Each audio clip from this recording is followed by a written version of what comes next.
తెలంగాణ ప్రజలందరికీ తెలిసినటువంటి ఒక విషయం, ఈరోజు మరొక్కసారి ఎన్నికల కమిషన్ యొక్క రాష్ట్ర ఎన్నికల సంఘం యొక్క చర్యల వల్ల, ఈ ప్రభుత్వం చర్యల వల్ల వాళ్లకు ఈ స్థానిక సంస్థల ఎన్నికలు చిత్తశుద్ధితో నిర్వహించాలా,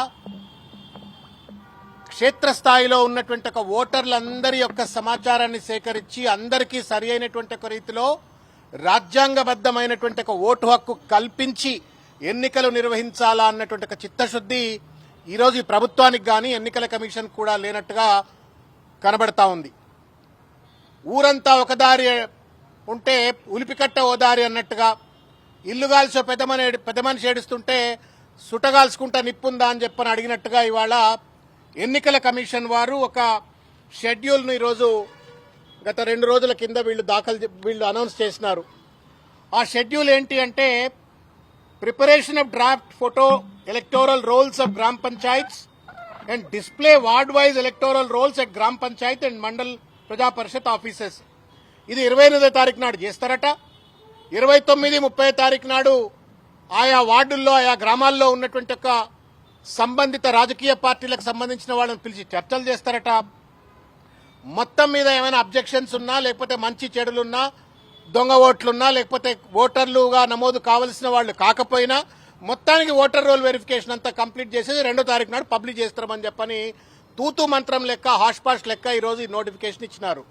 మేము ఈరోజు గౌరవ బీఆర్ఎస్ పార్టీ కార్యనిర్వాహక అధ్యక్షులైనటువంటి కేటీఆర్ గారి యొక్క ఆదేశాల మేరకు పెద్దలు కె రమణ గారి యొక్క నాయకత్వంలో ఈరోజు వచ్చి, ఎల్ రమణ గారి యొక్క నాయకత్వంలో ఈరోజు వచ్చి ఈరోజు ఎన్నికల కమిషన్ కలిసి ఈ యొక్క విషయాలన్నీ కూడా ముందు పెట్టాం. ఇవాళ తెలంగాణ ప్రజలందరికీ తెలుసు, ఎన్నికల కమిషన్కు తెలుసు, రాష్ట్ర ముఖ్యమంత్రికి తెలుసు, పెద్ద ఎత్తున కనీ విని ఎరగనటువంటి ఒక రీతిలో క్లౌడ్ బస్ట్ అంటే ఆకాశానికి చిల్లులు పడ్డాయా అన్నట్టుగా ఇవాళ తెలంగాణ వ్యాప్తంగా ఇవాళ వరదలు వస్తూ ఉన్నాయి, వర్షాలు పడతా ఉన్నాయి, వరదలు వస్తూ ఉన్నాయి. ఆ వరదల ప్రభావంతో ఇవాళ లక్షల ఎకరాల పంట ఇవాళ సర్వనాశనం అయిపోయింది. ప్రతి ఇళ్లలో నీళ్లు వస్తున్నట్టు, ప్రతి పల్లెల్లో ఉన్న ఇళ్లలో నీళ్లు వస్తున్నట్టు ఒక పరిస్థితి, అక్కడ ఉన్నటువంటి పశు సంపద అంతా సర్వనాశనమైన ఒక పరిస్థితి, ఇండ్లు కూలిపోతున్నటువంటి ఒక పరిస్థితి.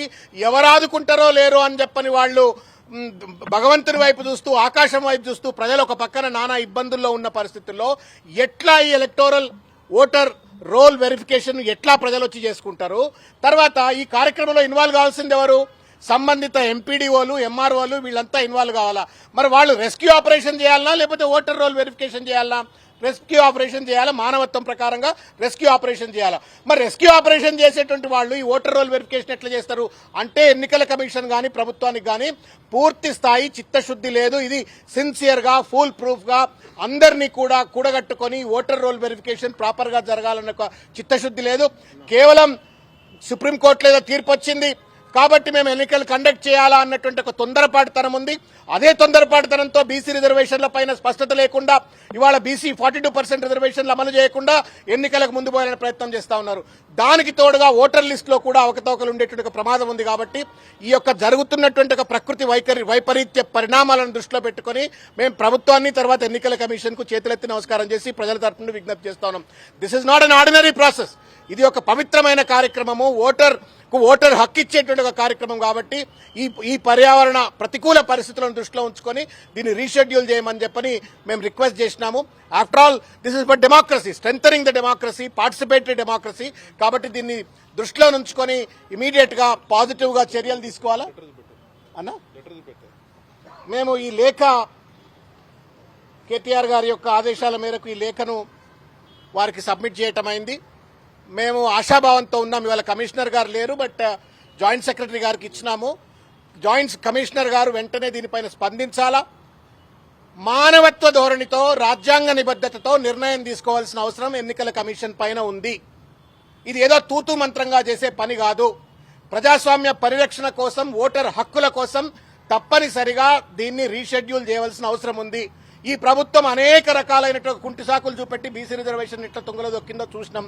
దీన్ని కూడా ఆఖరికి ఓటర్ హక్కు కూడా లేకుండా చేసే ప్రయత్నం జరుగుతున్నట్టుగా కనబడతా ఉంది. తస్మాత్ జాగ్రత్త, దయచేసి దీన్ని బాధ్యతగా దీన్ని సరిదిద్దాలా అని చెప్పని, రీషెడ్యూల్ చేయాలని చెప్పని కోరుతా ఉన్నాం. వాళ్ళు కమిషనర్ గారి దృష్టికి తీసుకెళ్తా అన్నారు. వినోద్ గారు అనుకుంటా జాయింట్ సెక్రటరీ ఉన్నారు. వారు పాజిటివ్గా స్పందించినారు. ఎన్నికల కమిషన్ దృష్టికి తీసుకెళ్తా అని చెప్పినారు, చర్చ చేస్తారు. బట్ ఇట్స్ ఎ హ్యుమానిటీ అండి.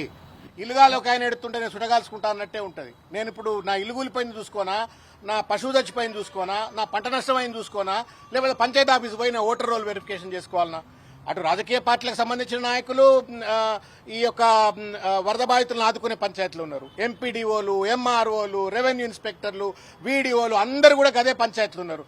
అవన్నీ వదిలిపెట్టి చేసుకోండి అని అంటే దీని మీద సిన్సియారిటీ లేనట్టుగా కనబడతా ఉంది. కాబట్టి ప్రభుత్వము తర్వాత ఎన్నికల కమిషన్ రెండు కూడా ఆలోచించుకుని దీనిపైన న్యాయంగా వ్యవహరించాలని కోరుతా ఉంది.